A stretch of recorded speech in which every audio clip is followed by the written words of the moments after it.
అనంతపురం జిల్లా కళ్యాణదుర్గంలో ప్రసిద్ధిగాంచిన అక్కమ్మ దేవతల జాతరకు కర్ణాటక, తెలంగాణ నుండి వేలాది మంది భక్తాదులు హాజరైన సందర్భంగా ఉండిలో కానుకల రూపంలో నగదు, వెండి ఆభరణాలు, 18 చందా బుక్కులతో సహా ఎమ్మెల్యే అమిలినేని సురేంద్రబాబు ఆదేశాలతో ఆలయ కమిటీ సభ్యులు హుండీ లెక్కించారు. అందులో హుండీ 18 చందాల బుక్ ద్వారా 3,35,625 నగదు వచ్చింది. పెద్ద 70 గొడుగులు, 4 నాగపడగలు, 2 అమ్మవారికి మోకాళ్లు, 2 కళ్ళు, 2 ఉయ్యాలలు కానుకల రూపంలో వచ్చినట్లు ఆలయ కమిటీ చైర్మన్ జి పద్మావతి తెలిపారు. అలాగే మున్సిపాలిటీలోని మొత్తం పెద్దలు అందరూ కలిసి చాలా అద్భుతంగా ఈరోజు ఈ కార్యక్రమం నిర్వహించారు.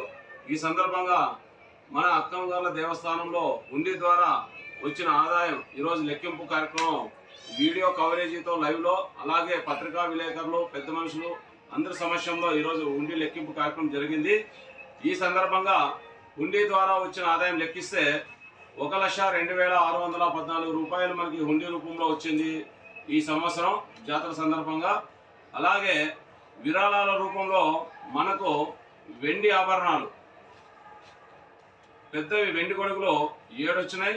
అలాగే చిన్నవి మీడియం సైజు వెండి గొడుగులు 18, చిన్న గొడుగులు 45 వచ్చినాయి. అలాగే ఉయ్యాలలో పెద్దవి 2 వచ్చినాయి, మీడియం సైజు 1, చిన్నవి 2 ఉయ్యాలలు వచ్చినాయి. అలాగే వెండి కళ్ళు 2, వెండి ముఖములు 2, అలాగే వెండి నాగపడగలు 3 వచ్చినాయి.